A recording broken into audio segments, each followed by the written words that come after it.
Hey, hello, and thank you so much for tuning in to one of my live from Ireland podcast episodes. It's been, it was January 2021 when I first met Tracey Jeffrey virtually, and we did her podcast episode, her first podcast episode with me, which was podcast episode number 101, if you want to go back and listen to it. And today I am sitting in Tracey's Farmhouse kitchen across the table from Tracey, and we're just having a little catch up. So I hope you enjoy this live from Ireland episode with Tracey. And Jody, it's just lovely to actually be sitting with you here.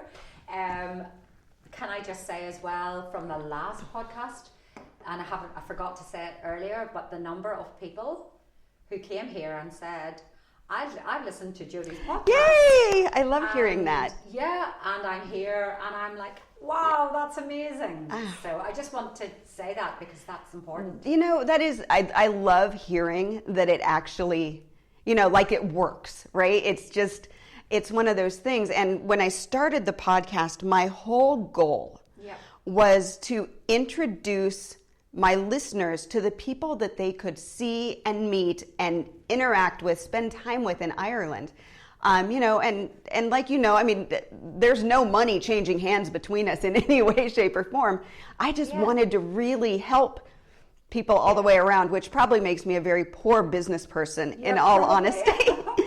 But I'm so glad to hear that. That makes me so happy. And as well as that, well, it's music to my ears as well, but it's the fact as well that you have also sought out people who are, I'm not the top attraction in Northern Ireland, I'm not the Titanic, I'm not the Giant's Causeway, and yet this is my livelihood, I run a 5-star visitor experience, and just to hear that has gone all the way back to the States and has come all the way back to me. So well done. So Tracey, if you haven't heard Tracey's original podcast episode, like I said, it's episode 101. So do go back and check that out. But it was 4 years ago that we first spoke, and a lot has changed. So Tracey has a traditional bread making experience in her home. So you actually enter her adorable little thatched roof cottage. And then you have an amazingly beautiful large kitchen, and then you do the bread making experience, but you also have a few other things that you didn't have in place the last time we talked. And you have accommodation rental, and you do pizza and cake and canoeing and stuff like that. So tell me a little bit about what's changed, what you have. For visitors. Well, probably the first actual thing that maybe changed or evolved was that from the likes of the soda bread making, where everybody's just cooking their breads on a griddle, so we've no yeast, we don't weigh or measure anything, and it's ready from start to finish in 15 minutes. We then started to offer lunch to some groups. So again, the tour operator might say, look, when we're coming to do this, we need to actually have something to eat. More than tea and cake? No. Yeah, more than that, and soda bread, because it is a filler. It really is a filler. So we're offering a homemade 2-course lunch as well, which has worked really well. The likes of so because we live in a big barn and there are lots of little barns all around, we thought that we would convert 1 or 2 of them into a little kind of stone cottage. So if you like, the cottage that we have here in our courtyard is like a small version of where we are right now. So it dates back to the 18th century, and so the cottage is a self-catering cottage. It sleeps 4 people in there, and then in the little studio beside that, another 2, so 6 people in total. So it's self-catering, but we obviously, when guests arrive, we have homemade soda bread, we have our organic hen's eggs, we have homemade jam, we have my dulse or seaweed butter, and milk and tea and coffee and so on. And so they have the makings there of a really good traditional Northern Irish breakfast, if you like. if they want to eat with us, that's fine. We have 3 award-winning restaurants within about 3 miles of here, which is amazing. So the cottage is lovely. The only thing is that you would definitely need a car, because we are so rural. So that's our cottage. We have a couple of different experiences that we have now brought on board, and one of those is on the water, because we are literally on the water. You are, Doug's like, there's a lock right in front of us. And she lives on the lock. It'll be fine. It's going to turn, I promise. Do you know, when I get your feeling there, Doug, because when I first came down here, when my husband had spotted this derelict collection of barns, and I remember thinking, wow, this water is like just literally here, you know. But I swim in there every single day. It's beautiful. It's the largest inlet of water in the British Isles. It's 23 kilometres in length, and it's called Strangford Lough. And so it's the Irish Sea coming in, and it's tidal. So every day the tide comes in and out every 12 hours. And we go out on paddle boards or in Canadian canoes. And Joe, my husband, will take you out around the little islands.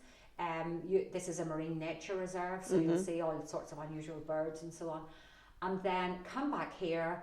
He will make you the most delicious pizza from scratch that you've ever tasted. Or just come back and have canoe and cake. It's all about the alliteration. Or paddle and pizza. So you can choose whatever you want, really, you know. And so I know we were coming down, and I am hoping, planning, you know, kind of laying out a tour for 2026 in the north.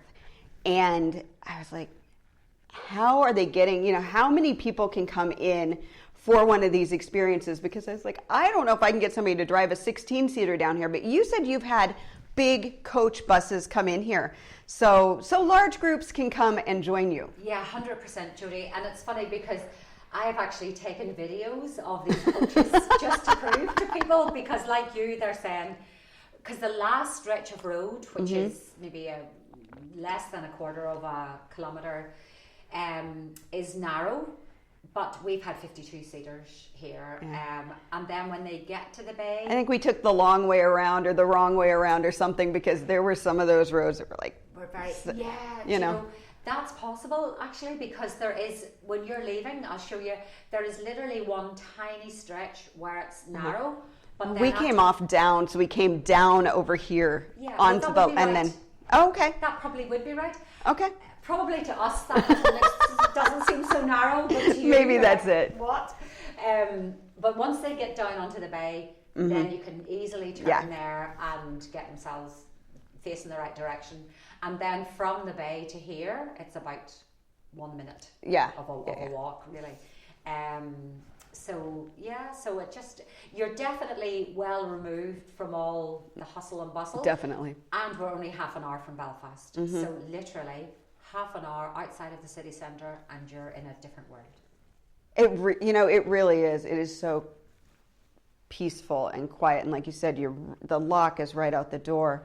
And absolutely beautiful when you get up in here. And it's an area that very few people, especially tourists, ever really get into. I mean, maybe some will go to the Mourne Mountains, maybe. Yeah. I know we were running early, so we drove down to Downpatrick, and we went and, you know, paid our respects to the saints and very good. and came up. But it's an area that doesn't get, at least American, Canadian, probably Australian, you just don't get a lot of international tourism to this area. They're coming, if they come into this area, they're coming for a reason. 100%. Like we would always say that obviously for all of the right reasons, the Giant's Causeway and that coastline is very, very busy.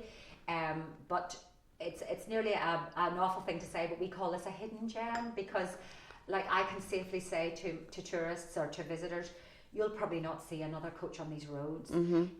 We are on the south of Belfast, so if you're coming up from Dublin Airport, you'll come to us first before Belfast, or likewise if you're heading home. But this place is undiscovered. And the pace of life is definitely very easy here and relaxed. Yeah, and you don't want to say slow, but it really is. I mean, you automatically, it's like you just take a breath in, and it's like you're completely exhaling, and any stress or anything, it's falling off, and there's just no rush. Yeah, and do you see when I go into Belfast and I'm coming back out again, and I'm say like 25 minutes away, and I'm nearly here, I just am like, oh, this is just, it's just, I there's nowhere else I really want to be, really. Nowadays, it's funny because at the start, when my husband, who's English, would have always said, God, half an hour, Belfast. Like, you practically live in Belfast. You're like in New York, half an hour you'd still be in New York. But now we're like, oh gosh, do we have to go all the way to Belfast? It's like, it's too far. I understand that feeling, Yeah, you get very used to it. Oh, I bet. So I want to go back, because you said your husband found this little cluster of rundown buildings and barns. So I'm assuming, because I know that you have an add-on onto the cottage. So was this all you're doing? Yes, so basically we tried to keep as many of the original features. So this main barn was the cow shed, and then there's a little room at the very end there, which we to this day call the duck house, and it was the duck house. And then the bathroom was was the piggery, and then you had donkeys and horses. And given that I live with 2 teenage boys, some people say, or I would say, we still house animals in this house. But yes, it was just basically all the farmyard animals were in here, and this was the farmyard for the house next door. Okay. So we do have a farm, a small holding, very small by your standards, down the back.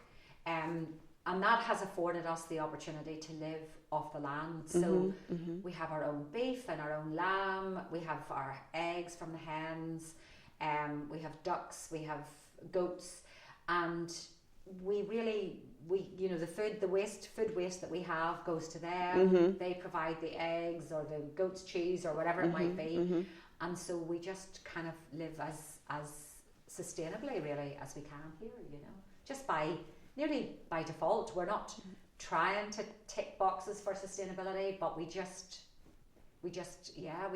don't shop for very much really. I make my own butter as well, and I do cook from scratch for my boys. Still doing that, but it's a great way to be most of the time. And we just eat seasonally.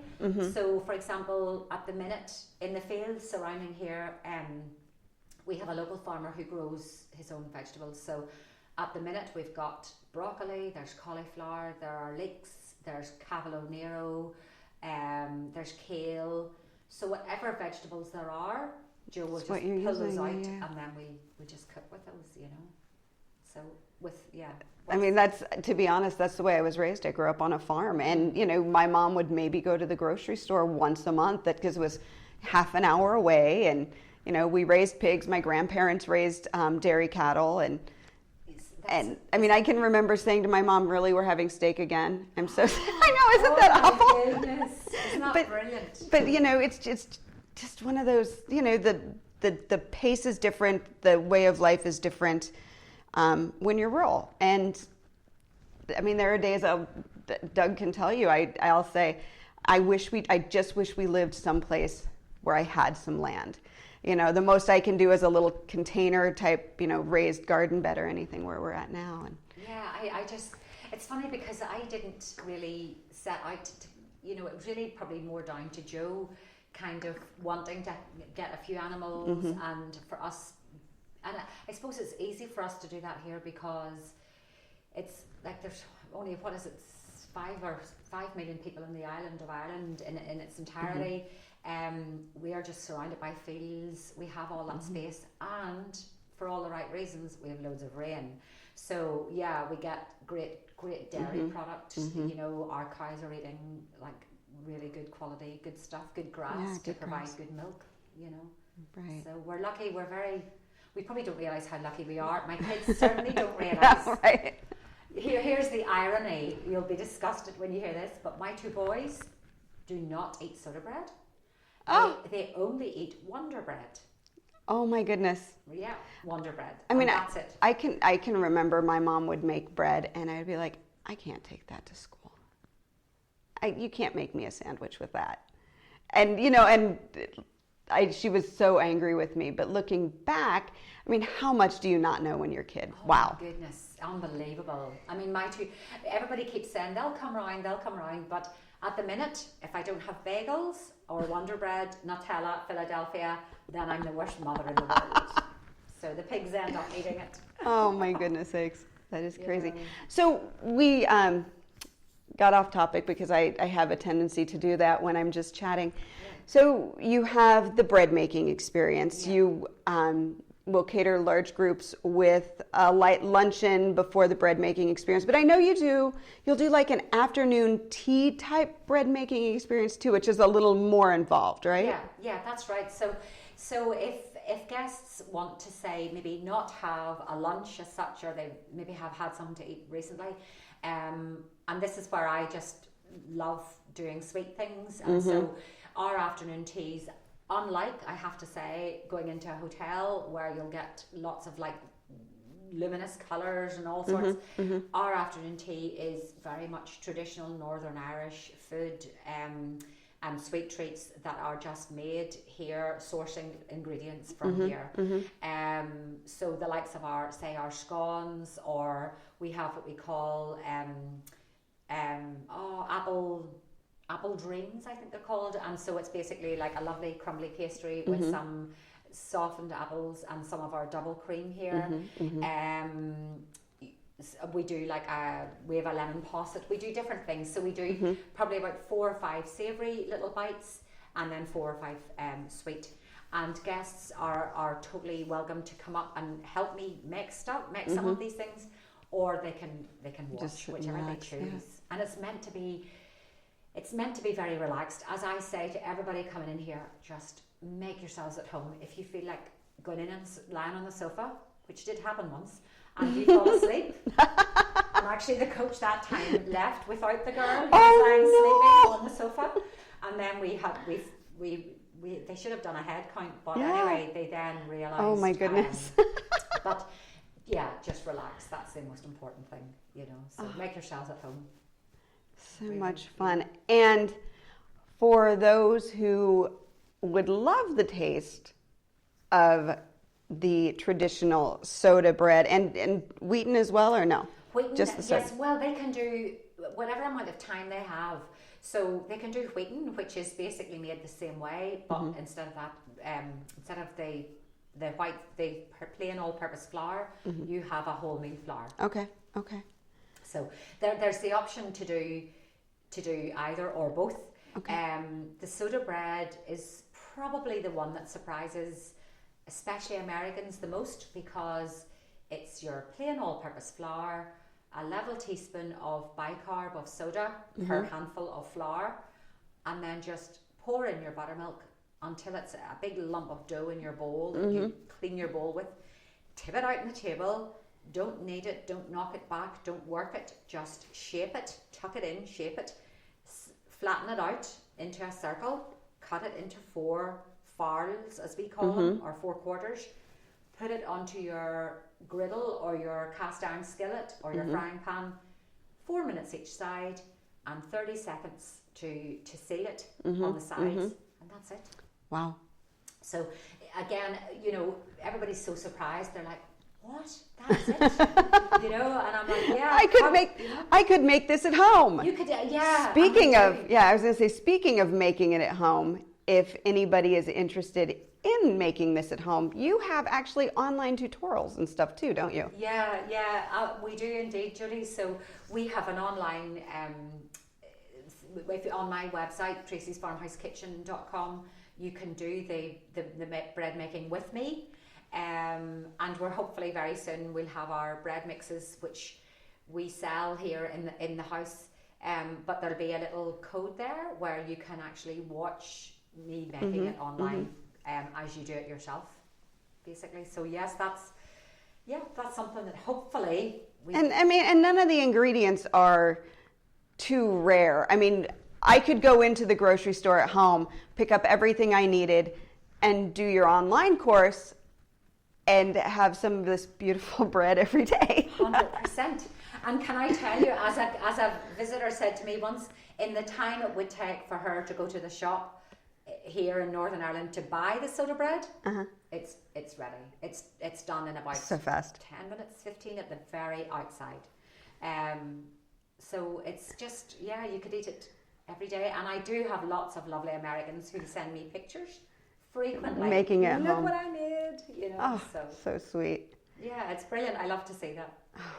So much fun. Well, Tracey, I want to thank you so much for letting us come into your home today, letting us stop by while we're in the area, and just saying hi. Yeah, and I just, first of all, just so lovely to meet both of you, but also to say thank you as well, because what you're doing is helping me to spread the word, and believe me, little me stuck down here in County Down, that's not going to happen anytime soon. So it's great that you're putting it out there, because we're seeing the results of that, which is fantastic. Absolutely, my pleasure. My entire goal, like I said at the beginning, is to, meet the people who aren't in those big places and get a better feel. I mean, everybody tells me, authentic. I want the authentic. Where can I find authentic? And authentic means different things to different people. But in all honesty, coming into somebody's home, making the traditional bread, sitting down, having the conversation, you don't get any more authentic than that. That is, we're authentic to the point where, like, I could be looking under the sofa and there could be like a pair of boxer shorts lying there. That's authentic. Things like this have happened to me where I'm going, oh my goodness. But nobody look. It's like, kind of take us as you find us. So much fun. Thank you so much. I really appreciate it. I really do. It was so much fun for me to sit down and chat with Tracey and just catch up. If you are planning to include the north of Ireland in your vacation, don't forget that you can grab my free Ulster itinerary at IrelandFamilyVacations.com/Ulster. And that's going to take you through the highlights and some of the hidden spots in the north of Ireland.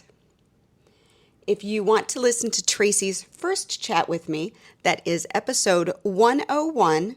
And if you click through the show notes on this episode, you should be able to listen to it in the website if you can't find it on your podcast app.